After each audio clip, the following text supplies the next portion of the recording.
Não. Beleza, estamos gravando. Podemos começar então hoje. Doutora Ana Terra França vai nos falar sobre fibrilação atrial e genética.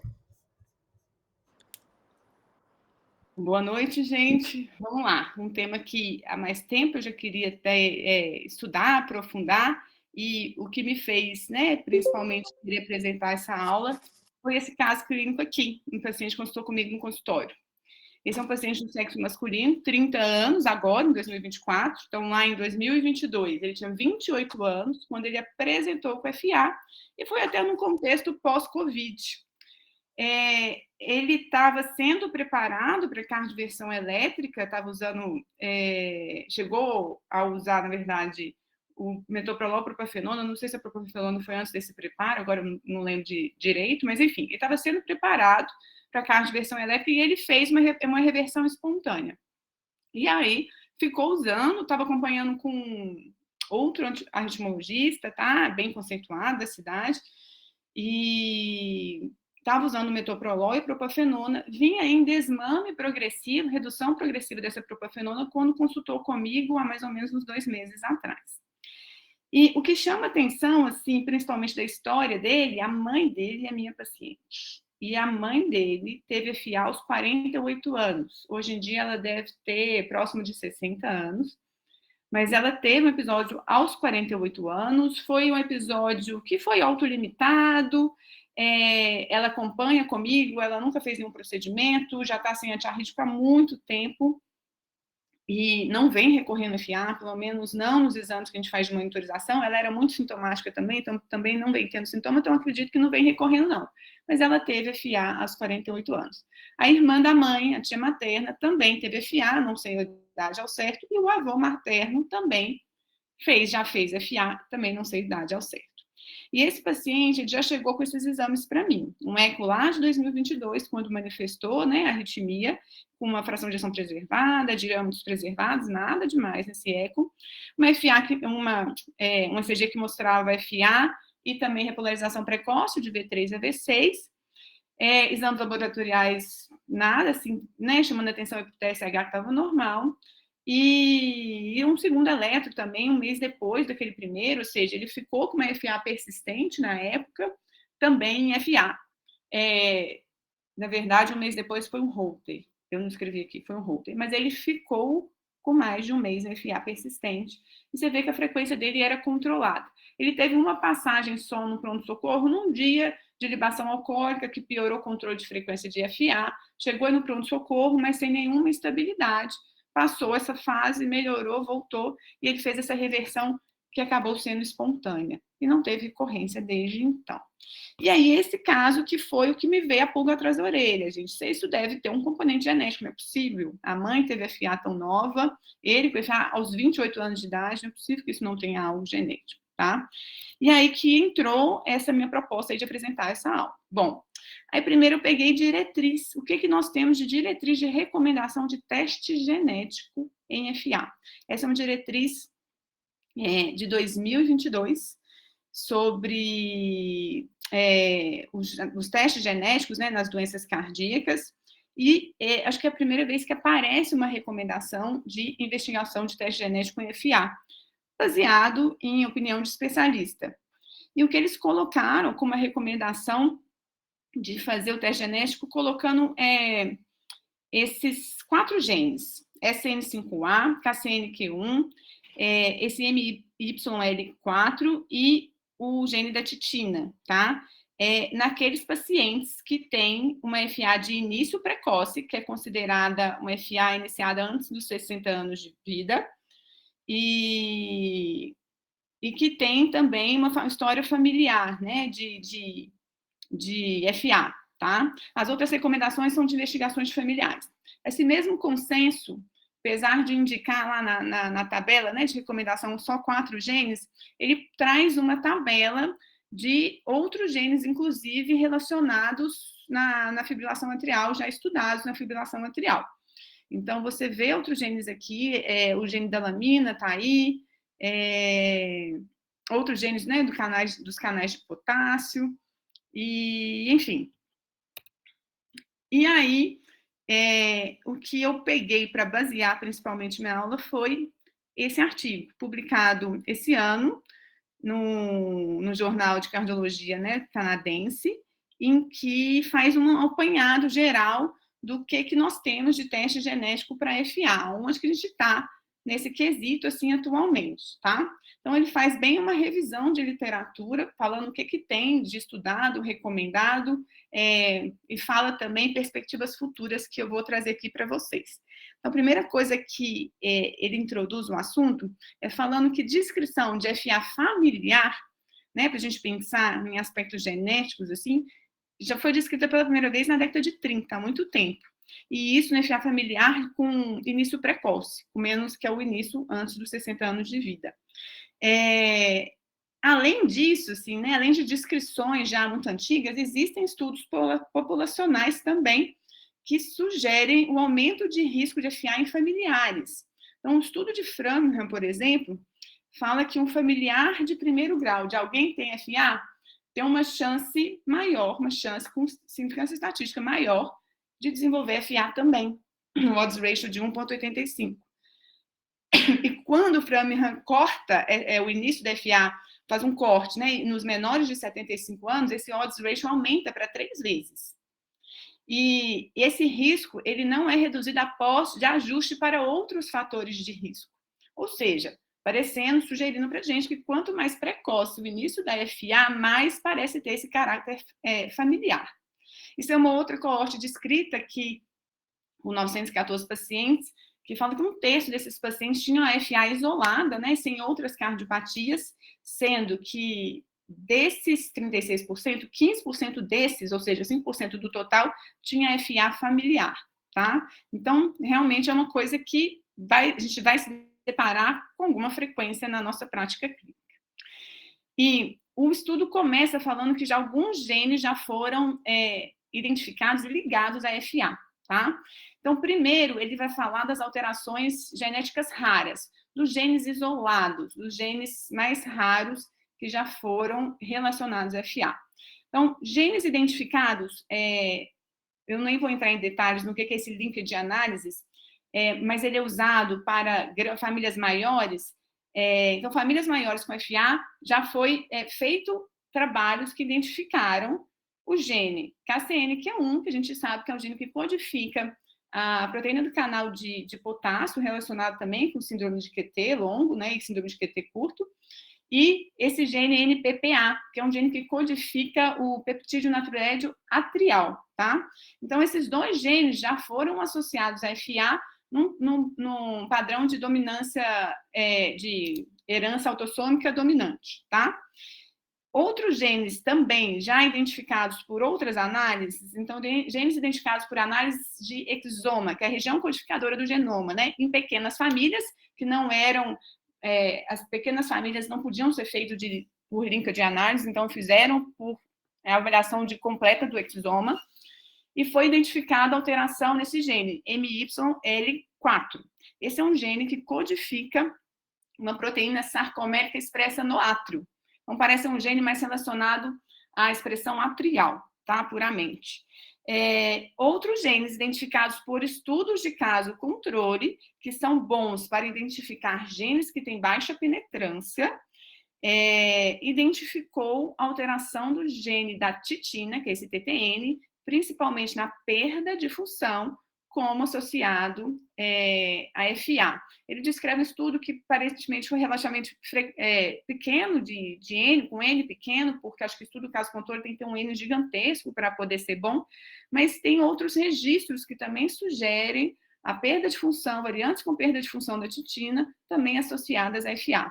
E nesse estudo que ele descreve, um odds ratio de 2,2 para FA, sendo que essa associação com FA persistiu quando eram excluídos os pacientes que tinham uma cardiomiopatia precedendo a FA.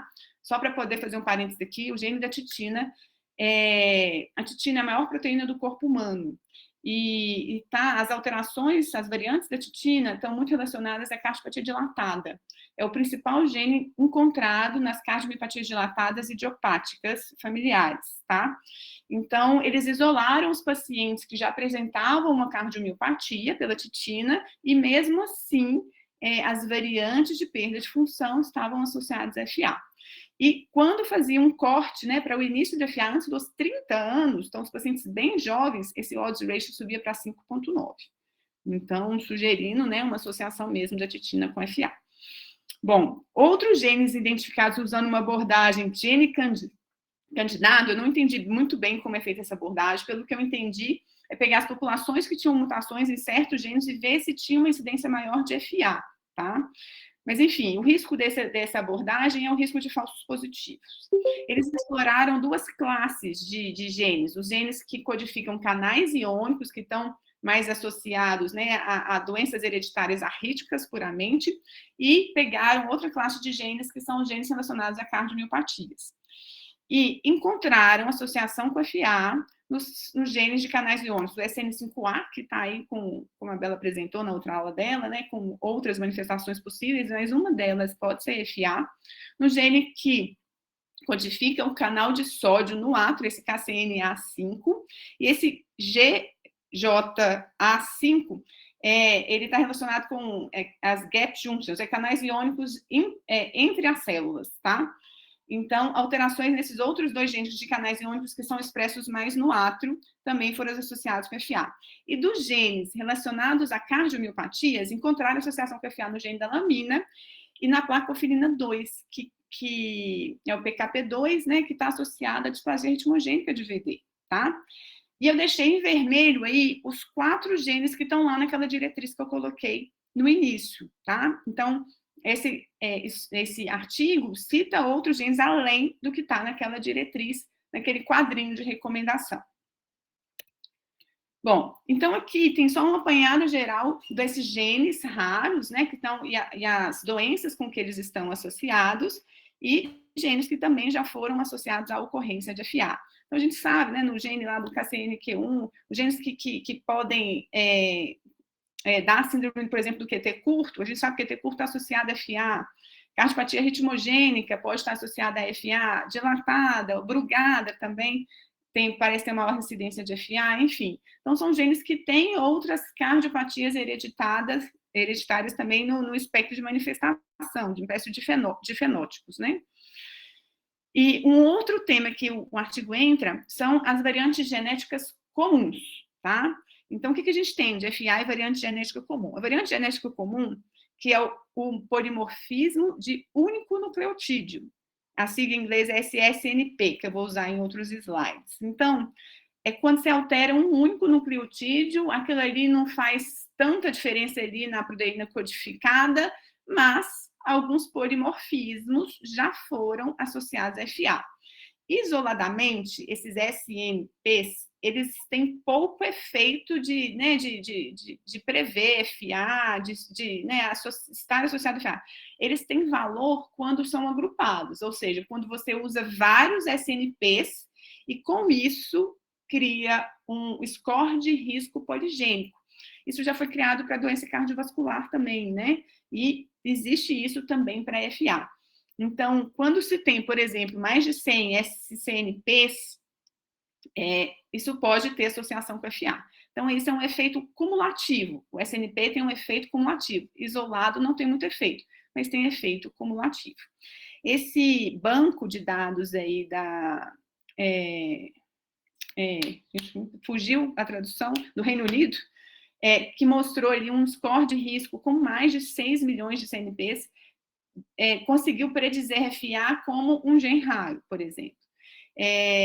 E o que ele cita também é que o score de risco no percentil dos 10% superiores, né, com maior risco por esse score de risco poligênico, tem um risco 2,7 vezes maior de desenvolver arritmia que os 90% restantes desse score de risco. E, então, assim, esse score teria um papel maior em predizer a vulnerabilidade para FA na população geral, né, em grandes amostras de pessoas, de população mesmo. Bom, e como que a gente usa, então, atualmente a genética na nossa prática clínica? O que esse artigo coloca de proposta, de possibilidades? Vou dar uma apanhada aqui nessa figura, mas vou entrar em detalhes em cada uma delas nos próximos slides também. Então, a primeira coisa que eles colocam Se é uma FA e está associado a uma doença cardiogenética, você vai pegar, né, não só a história familiar, ver se ele já tem, por exemplo, uma hipertrófica, mas vai pegar não só a história pessoal, ver se ele já tem uma hipertrófica, mas pegar a história familiar também. E se você encontra uma cardiopatia hereditária, seja nesse paciente, seja pela história familiar, você vai indicar um teste genético muito direcionado para essa história, para essa doença cardiogenética que você encontrou. E aqui ele coloca para você lembrar, né, de pesquisar, não só miocardiopatia hipertrófica, dilatada ou arritmogênica, mas também as síndromes hereditárias arrítmicas, né, como Brugada, mas também as distrofias musculares, é importante aqui, e distúrbios de condução de início também muito precoce, tá? Então, lembrar desses outros também itens que valem a pena ser investigados na família. Então, você direcionaria um teste genético muito para o que é a história dessa doença cardiogenética em específica.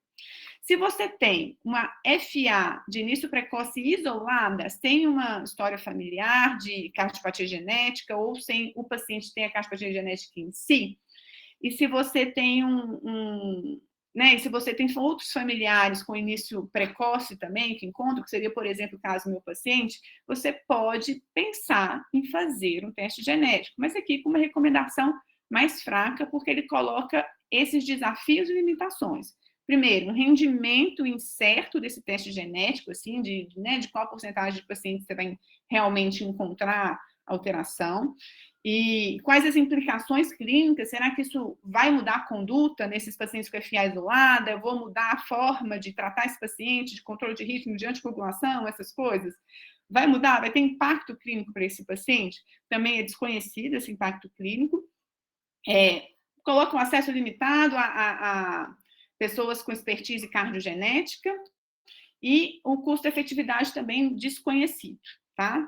E se você tem uma FA, mas tem outros fatores de risco para FA, ou seja, idade mais avançada, hipertensão, doença isquêmica, valvar, congênita, obesidade, doença pulmonar, hipertiroidismo e ausência de história familiar de início precoce, esse paciente é FA adquirida mesmo. Esse paciente você não vai pensar em teste genético. Bom, então vou falar de cada uma dessas situações. Então, FA na presença de doença cardiogenética. A gente sabe que FA pode ser manifestação de cardiomiopatias familiares, de síndromes arrítmicas ventriculares, de doenças neuromusculares, aqui de novo, e doenças do sistema de condução. Se o diagnóstico da cardiopatia genética, da doença cardiogenética, é antes ou concomitante com FA, aí não tem muita dúvida, né? Você vai direcionar o teste genético para a doença que ele já apresentava mesmo antes. Você sabe que a FA ali foi só uma evolução ali da doença, manifestação da doença. Mas em alguns casos a FA virá antes. E suspeitar disso, das cardiopatias genéticas, especialmente nos casos de início precoce. E aí, se aparece a FA, primeiro você vai correr atrás da história da família e fazer uma avaliação do paciente que deve ser repetida e sugere cada 1 a 5 anos, com eletro, Holter e eco, procurando cardiopatias estruturais mesmo nesse doente, cardiopatias também elétricas, né? E daí, se você acha um caso na família, por exemplo, o ideal é você fazer o teste genético sempre do caso índice, o caso que manifestou primeiro, o caso mais grave, né? Então, tem que ter acesso a isso também. Mas essa é mais ou menos a ideia dentro da cardiopatia genética. E o diagnóstico, nesse caso, o diagnóstico genético é particularmente importante porque a gente tem visto isso cada vez mais. Alguns tratamentos podem ser diferenciados, dependendo da mutação genética encontrada, e isso altera o prognóstico dessas doenças. Então, nessa situação, acho que o diagnóstico, né, genético é bem importante mesmo. O estudo cita essa coorte, que eu trouxe aqui também para vocês, que eu achei bem interessante, que é uma coorte publicada no JAMA em 2021, que fala da FA de início precoce e a prevalência das variantes raras relacionadas, né, cardiomiopatia e doenças arrítmicas hereditárias, tá? Então, ele tentou ver qual era a prevalência dessas variantes raras. Essa coorte, ela incluiu 1.293 pacientes. Pegava pacientes que tinham um início de FA de 65 anos para baixo, sendo que a média do diagnóstico da FA era aos 50 anos. E era feito um sequenciamento de todo o genoma dos participantes dessa coorte, mas eles avaliaram mesmo 150 genes que são usados em painéis comerciais para cardiomiopatias e os painéis de arritmia. Então, tem aqui nessas bolinhas, a gente esqueci o nome disso na matemática, que com essa interseção, que tem não só o grupo de genes das cardiomiopatias e o grupo de genes das síndromes arrítmicas e a interseção entre esses dois, que pode existir mesmo, né? Alguns genes que se manifestam com as duas coisas. E o que eles encontraram? Desses 1.293 participantes da coorte, 131, ou seja, aproximadamente 10%, estava nesse grupo 1, que encontrei realmente uma variante patogênica ou provavelmente patogênica, com padrão de dominância autossômica dominante ou ligada ao X dominante, ou seja, definitivamente considerada, né, no mundo da genética como provocadora de doença, eu achei em 10% dos pacientes. Como esperado, a maioria estava no grupo 2, que são as VUS, as variantes de significado incerto, né, que sempre confere a maior parte, né, dos testes genéticos. No grupo 3, tinham os portadores de genes que são considerados patogênicos, ou provavelmente patogênicos, mas que têm padrão de dominância autossômica recessiva, ou ligado ao X recessivo também, tá? Então, esses que tinham gene recessivo. E o grupo 4, que eram as variantes, que eram aproximadamente 20%, né, dos pacientes, que eram as variantes benignas mesmo, não nenhuma variante suspeita. Então, 20% não encontrava nenhuma alteração.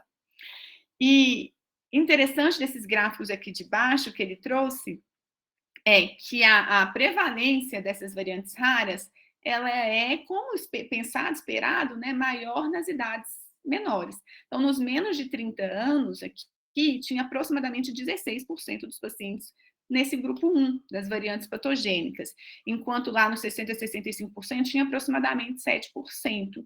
Nos 60 a 65 anos, né, tinha aproximadamente 7%.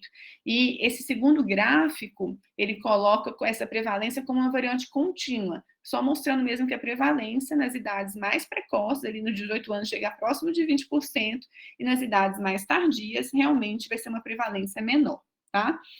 E desses genes encontrados, esses genes patogênicos encontrados, a grande maioria estavam nos genes que provocam miocardiopatia dilatada. Em segundo lugar, cardiopatias hipertróficas. Então, ele coloca que os genes mais encontrados estavam relacionados a cardiomiopatias e menos as doenças arrítmicas ventriculares, como QT longo, Brugada e TVPC, tá?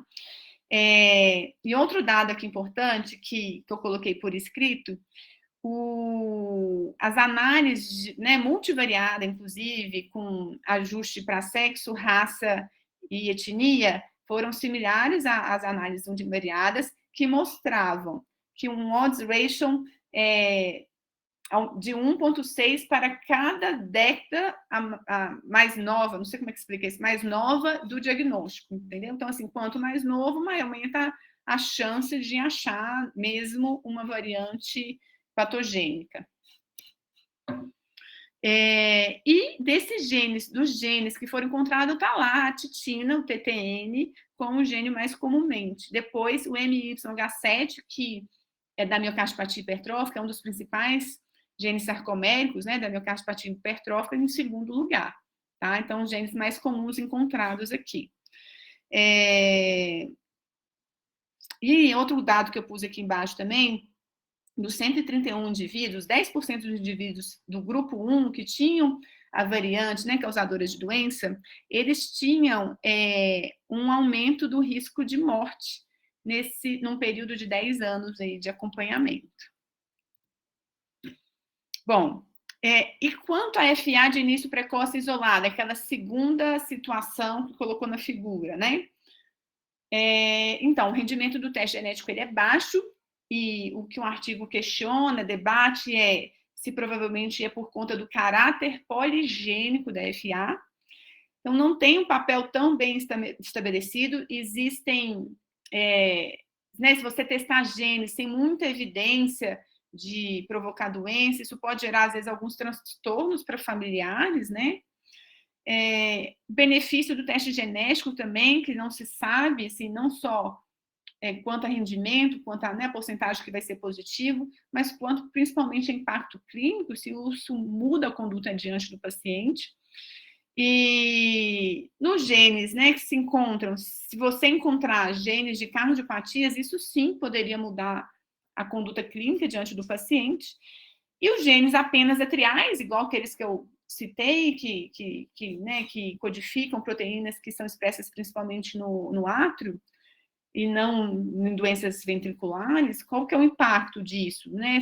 Será que isso só aumentaria a sua agressividade na mudança de estilo de vida e no controle de fatores de risco? Será que poderia trazer esse benefício para a gente? Então, tudo isso ele coloca um debate durante o artigo, tá? E FA na presença de fatores de risco convencionais é um papel super limitado. Então, ele cita esse estudo que mostra que aquele score poligênico aumenta muito pouco a capacidade de prever incidência de FA na população de pessoas que têm fatores de risco estabelecidos mesmo para FA. Então, nos pacientes com fatores de risco convencionais, né, onde que a gente vai preocupar. E ele vai finalizando um artigo com as possibilidades futuras da genética na FA. E aí eu vou pegar cada uma dessas partes descritas aí. Então, uma das coisas de possibilidades futuras que eles colocam é aumentar a capacidade, otimizar a detecção de FA. Isso poderia facilitar a identificação do AVC isquêmico por FA, né, o cardioembólico. Otimizar a estratificação de risco para AVC, quem sabe, e com possibilidade, né, de diferenciar o risco de AVC entre os pacientes com FA genética, né, em cada subtipo de FA genético. Otimizar a predição de FA, aumentar os scores de risco clínicos que a gente já tem, e acrescentar, né, um outro valor para tentar aumentar a capacidade de predizer a ocorrência de FA no futuro. Então, baseado nessas possibilidades futuras, ele citou alguns estudos que já existem. E um deles, com um score, todos eles estão falando aqui do score de risco poligênico, né? Um deles que usou o score de risco poligênico com 127 SNPs, da polimorfismo, né, de nucleotídeo único. Quem tinha esse score aumentado tinha um risco 2,25 vezes maior de AVC cardioembólico. Isso é um estudo observacional. Um outro estudo desse instituto descrito aí, que usou um score de risco com 934 SNPs, também achou que nos pacientes com score mais elevado tinham 1,4 vezes de maior risco de AVC cardioembólico. Então, já tem alguns dados de estudos, né, mostrando isso, aumento de risco de AVC cardioembólico.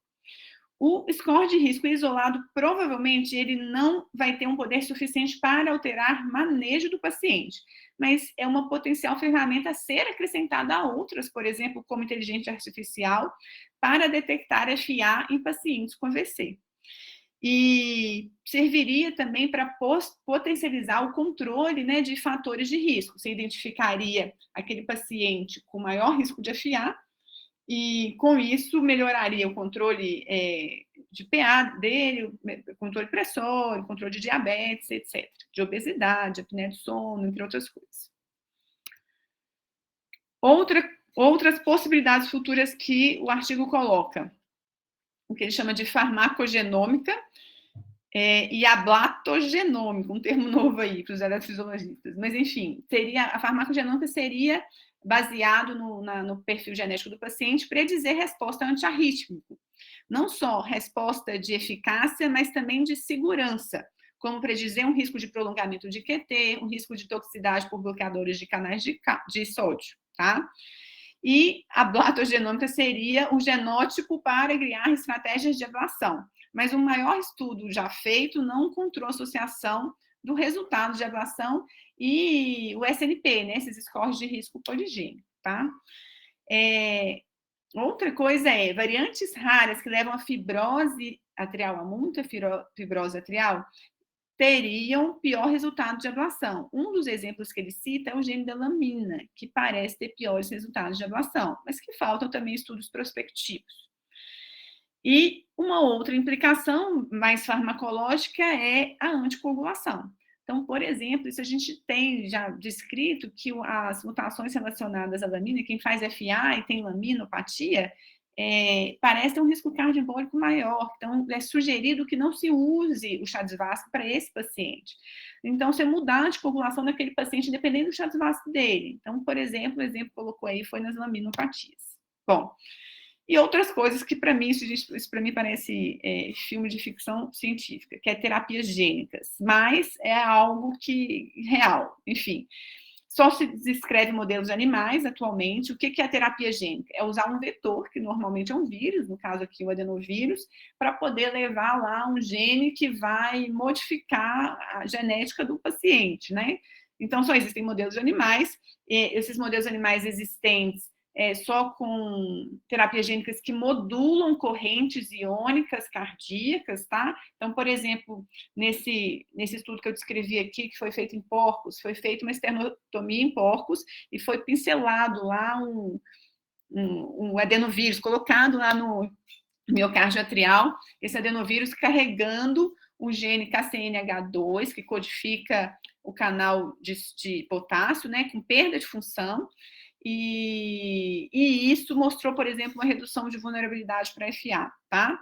Mas o que ele coloca do desafio das terapias gênicas é que a patofisiologia da fibrose atrial não é totalmente conhecida. Então, o que se tem hoje em dia de modelo animal é de corrente iônica, mas de fibrose atrial não se sabe ao certo. Então, isso é uma coisa ainda muito, muito experimental, especialmente aqui no que a gente está falando de FA. E ele cita, o artigo cita alguns casos em que, exemplo, aonde que o teste genético fez realmente diferença para o paciente com FA. Então, o primeiro caso que ele colocou aqui, um paciente de 26 anos, com FA persistente e função biventricular normal. O irmão mais novo, aqui entra, né, a importância da história familiar, o irmão mais novo morreu aos 20 anos enquanto dormia, e o resultado da autópsia, né, deu como miocardite. Existem já algumas cardiopatias genéticas que a gente sabe que tem fases inflamatórias que pode também, inclusive, se manifestar com FA e com isolada, né? E o teste genético no irmão sobrevivente mostrou uma deleção no gene PKP2, está relacionado com a displasia etimogênica do VD. E que foi, inclusive, encontrado também no irmão que morreu, né? No irmão falecido. E essa cascata de screening de familiares aí revelou isso na mãe e outro irmão, e os 3 sobreviventes da família estão agora sendo monitorados para manifestação de cardiopatia etimogênica de VD. Então, são de olho, então, né, em monitorização, em investigação.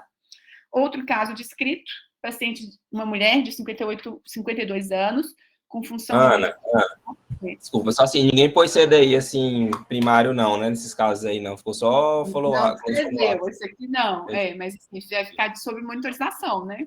Entendi, tá certo, não, beleza, foi mal. Mulher de 52 anos, com função biventricular normal, referida também para avaliação de FA persistente e flutter.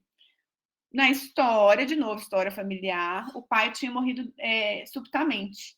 E era, né, imaginavam que tinha sido, como muito comum a gente ver, que tinha sido um infarto, aos 50 anos de idade.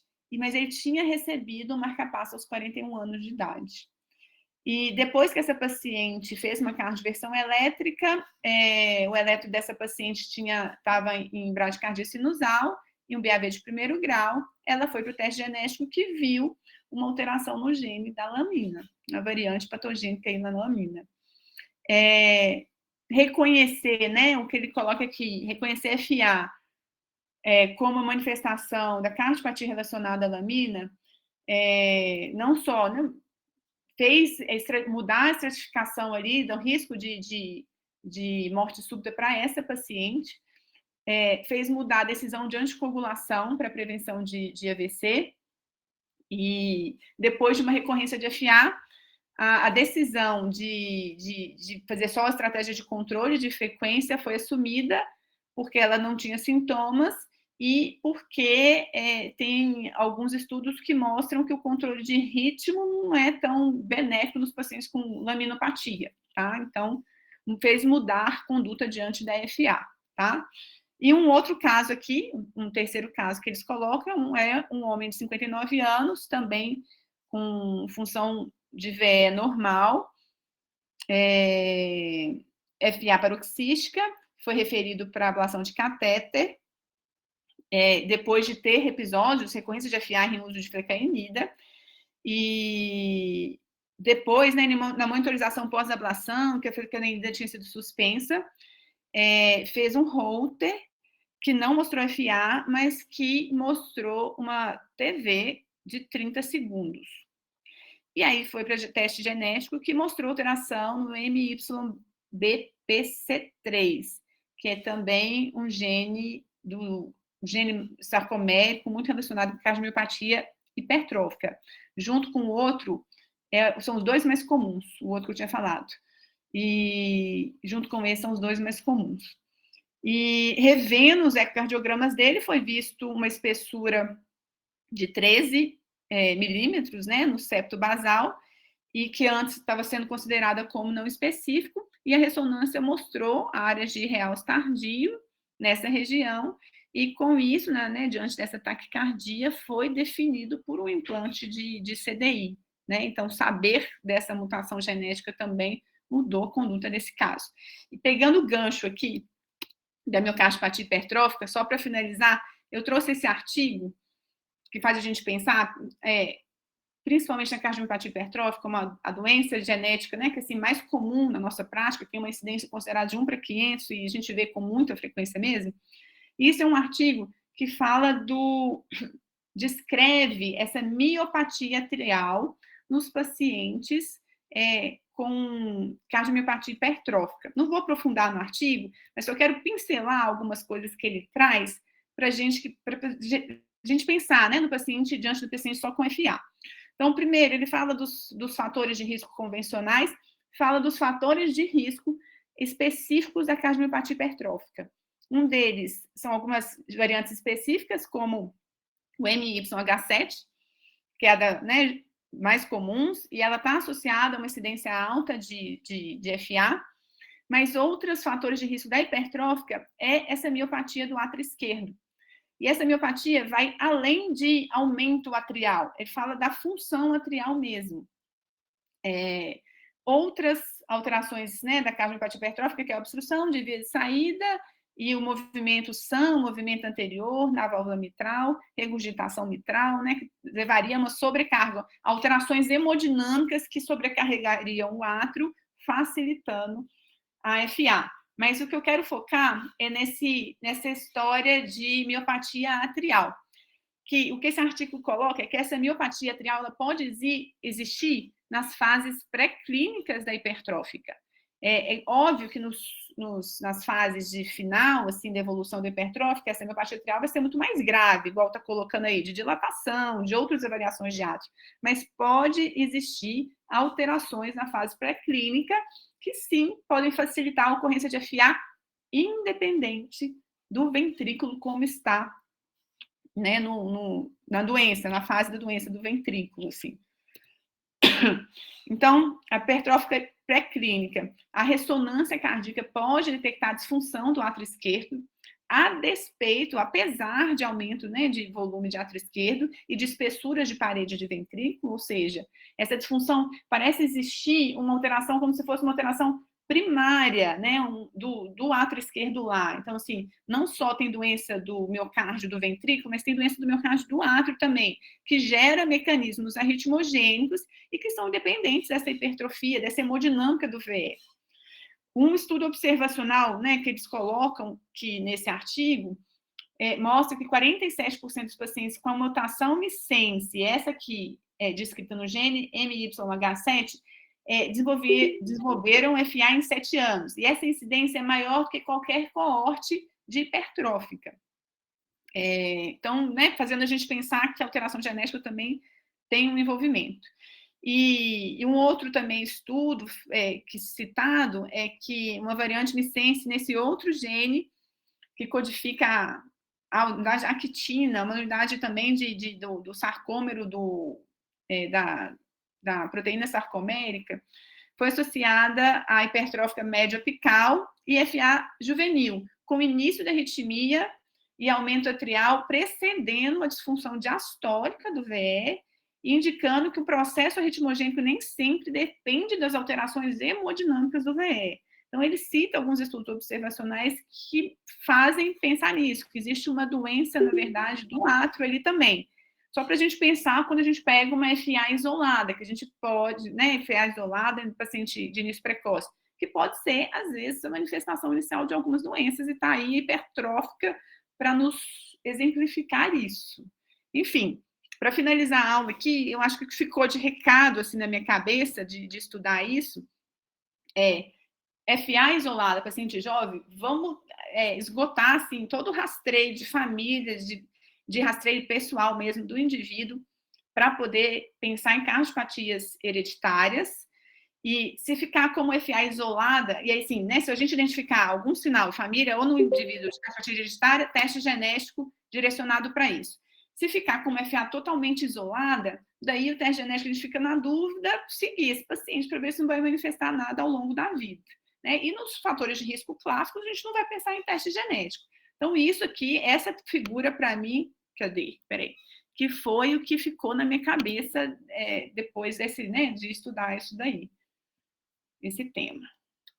Bom, gente, era isso que eu tinha para falar.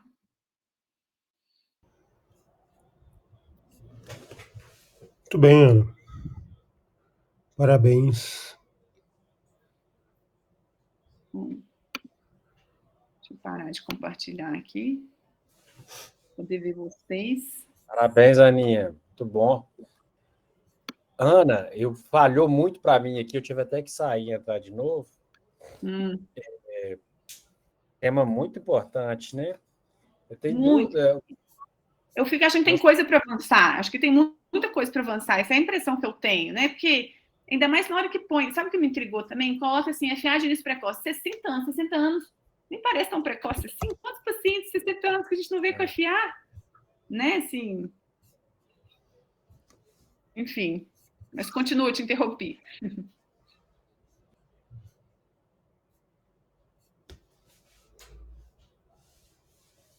Acho que está falhando lá. Eu achei a idade também, assim, na diretriz eles colocam um FA precoce abaixo de 45, né? 45, né? 60 muito... Eu vi o termo, tipo assim, como se fosse a RPA muito precoce. Eu vi em algum lugar esse termo, diferenciando abaixo de 45, a muito precoce. E a precoce abaixo de 60. 60 eu acho um corte muito alto. Também. Ana, eu achei excelente a aula também, e teve umas coisas que eu fiquei pensando assim, quando você fala de FA familiar, depende também dos seus familiares de primeiro grau ser acometido, ou só a sua idade, o fato da sua idade ser mais baixa, sabe? Porque, assim, a história familiar, eu não achei definição do que o seu familiar não pode já ser acometido para não ser considerado uma história positiva, né? Porque no infarto a gente tem isso muito bem documentado, a idade de corte, por exemplo, para mulher e para homem, que é considerado uma história familiar positiva. E eu acho que na FA familiar esse corte não tem tanto, porque assim, uma coisa é você ter um familiar saudável, jovem, também acometido, como no caso clínico que você mostrou. Outra coisa é seu familiar ser tabagista, dialítico, e aí ele já não se torna, né, uma história familiar. Mas o que eles colocam é o familiar também com início precoce, também antes dos 60 anos de vida. Então, tipo assim, 2 pessoas antes dos 60 anos de vida, então é um FA familiar. Foi isso que eu entendi de ler, tá? Ana, acabou que eu não consegui perguntar. Acho que era essa uma das coisas que eu queria perguntar. Porque, assim, eu já vi algumas descrições de VUS em pacientes com FA que eles consideraram precoce abaixo de 45, sabe? Sim. Nem assim, tem lugar que na hora que você caiu, é que eu vi lugar escrito tipo, início muito precoce, como abaixo de 45, e o que eu entendi de como precoce, igual está na diretriz, ele mês de 2022, 60 anos que eles colocaram, mas parece um corte muito alto, né? Isso que a gente estava comentando aqui. E outra coisa, tem painel dedicado para FA comercialmente, assim, Invita? Invitei não tem. O cara que faz... Eu tive uma reunião umas 2 semanas atrás com um cara que faz a logística para a gente da Invitei, tá? Perguntando exatamente isso. Tem painel direcionado para FA? Aí ele mandou até um outro laboratório, que eu acho que é americano também, que tem um painel para FA. Aí, na hora que eu estava estudando a aula, eu fui procurando no painel desse laboratório que ele me recomendou, né? Do tipo assim, esses genes aqui, isolados, que eu li, né, nesse artigo. Aí não estavam todos lá, e todos que estavam lá não estavam nesse artigo, entendeu? Então, pelo que esse artigo fala, assim, não tem ainda bem estabelecido qual é o painel para FA. Isso não é bem estabelecido, tá? De possibilidades da Invitei, por exemplo. Tem como fazer na Invitei, fazer como é que fala? O seu painel, você meio que selecionar o seu painel, você fazer um personalizado, sei lá, como é que eu vou usar a palavra. Tem como você pegar e falar assim, não, eu quero testar esse gene, tem como fazer isso. Mas não tem um painel, da Invitei não tem um painel FA. Desse outro laboratório tinha, mas tinha essas diferenças que eu te falei. Então, acho que até isso é uma incerteza, entendeu? Então, a diretriz de 2022 pôs 4 genes só, apenas. Eu tenho uma família que é o seguinte, eles têm... o cara começou antes dos 30 com FA e bloqueou, botou marca-passo. E a irmã começou com FA e também depois bloqueou e colocou marca-passo. E o pai tem FA e tem marca-passo. Puta merda. Nossa, mas aí acho que tem que pegar um cardiopatia. Não tem, não, assim, mas eu já pedi para fazer genética, eles estão enrolando, mas eu acho que agora vai fazer, só que eu falei, pô, e agora? O que eu vou pedir, né? Mas para a minha suspeita é CN5A, né, distúrbio de condução e tal, porque eles não abrem... mas não parece, né? Pelo menos clinicamente tem. A gente pode fazer um painel personalizado. Se quiser, eu personalizo aí, baseado nesse artigo que ele escreveu, e a gente faz. Eu acho que a gente pode. E uma coisa que muda muito também, né, Ana? Assim, eu tenho paciente que lamina, né? Por exemplo, eu estou até com um paciente aí que que ele está muito paroxístico e eu, usando a miodarona, eu estava querendo ver se...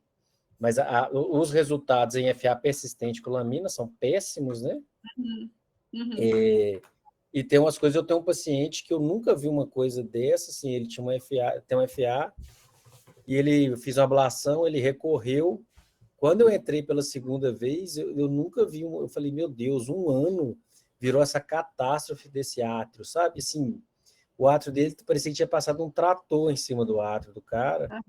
Eu acabei pedindo genética e ele tem uma VUS em desmoplaquina. Olha que loucura. Porque eu falei assim, não é possível que não tenha alguma coisa aqui, sabe? E eu acho que essas doenças aí, essas cardiopatias acabam tendo um prognóstico muito diferente, né, para esses pacientes, né? Sim, isso. Aqui, um estudo observacional que eu citei ali coloca que aumenta os pacientes que acharam uma variante patogênica, um aumento no risco de morte deles no longo do acompanhamento, né? Então, realmente, parece ser um prognóstico pior. Eu faço assim, paciente meu com FA e bloqueio e distúrbio da condução, ou FA com início antes dos 45, eu faço ressonância em 100% deles. Esse meu caso clínico foi o que eu fiz para ele. Na minha consulta, pedi ressonância. Ele ainda não voltou com essa ressonância, mas pedi a ressonância para ele, que foi o que eu falei, tipo, eu vou investigar a cardiopatia estrutural aqui nesse paciente, não é possível.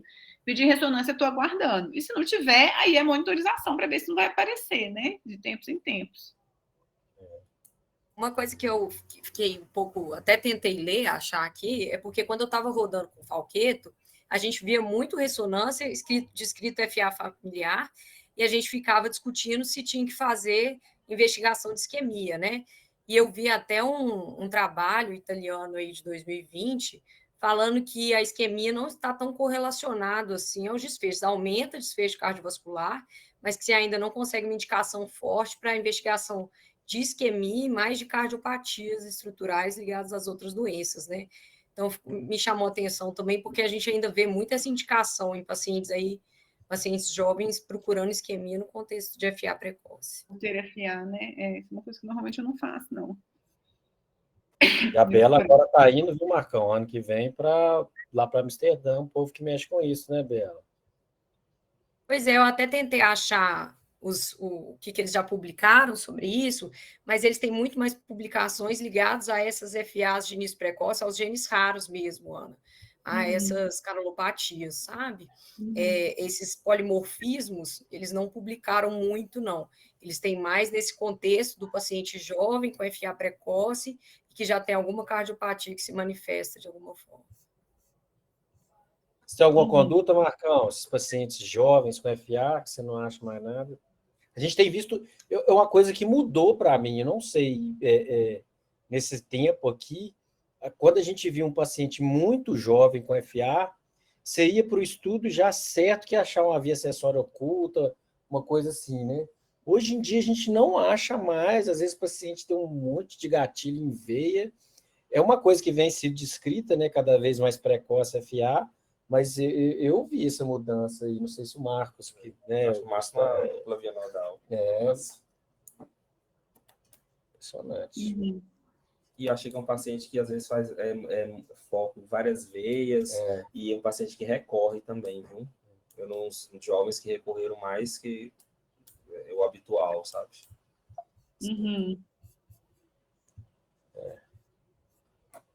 Então, acho que assim, acho que vai caminhar muito para o lado, assim, para tentar identificar pacientes que teriam um potencial gravidade de alguma cardiomiopatia que estaria subclínica, ou algum gene mais relacionados às cardiomiopatias com risco de morte súbita. Relacionado a essa parte da FA isolada, por si, talvez, não sei se a aplicabilidade clínica, sei assim, prevenir eventos tromboembólicos ou mudanças de estilo de vida para tentar retardar o aparecimento da FA, não sei.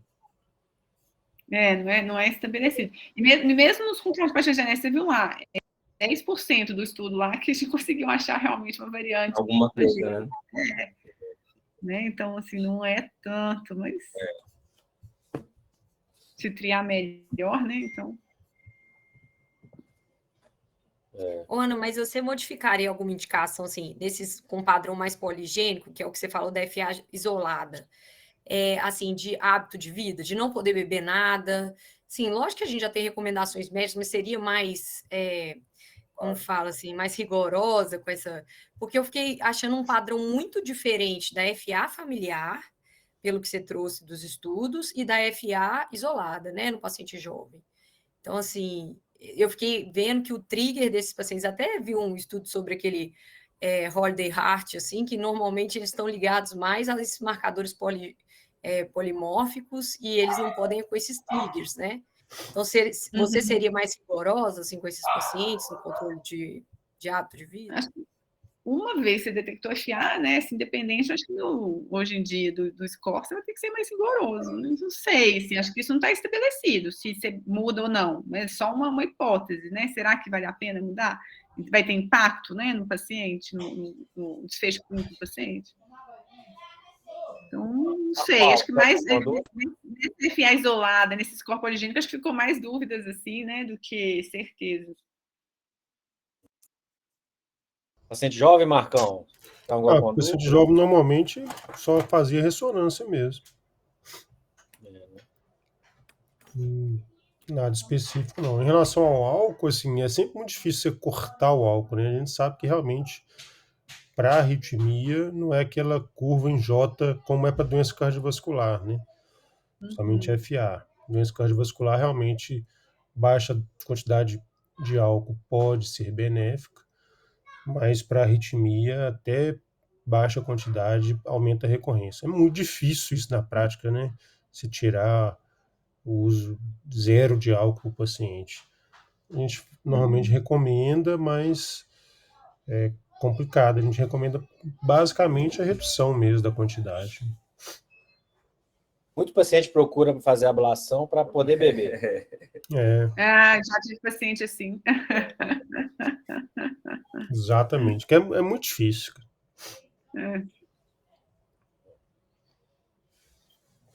Ok. Muito bom. Parabéns, Ana. Parabéns, Ana. Foi ótimo. Excelente, Ana. Valeu. Boa noite. Ó, tem Boa que ver noite, quem que é o Cris. próximo ainda, hein? Vou olhar na escala lá e vou mandar, viu? Quem que é Manda o lá, próximo. então. Fechou. Beleza. Valeu. Falou.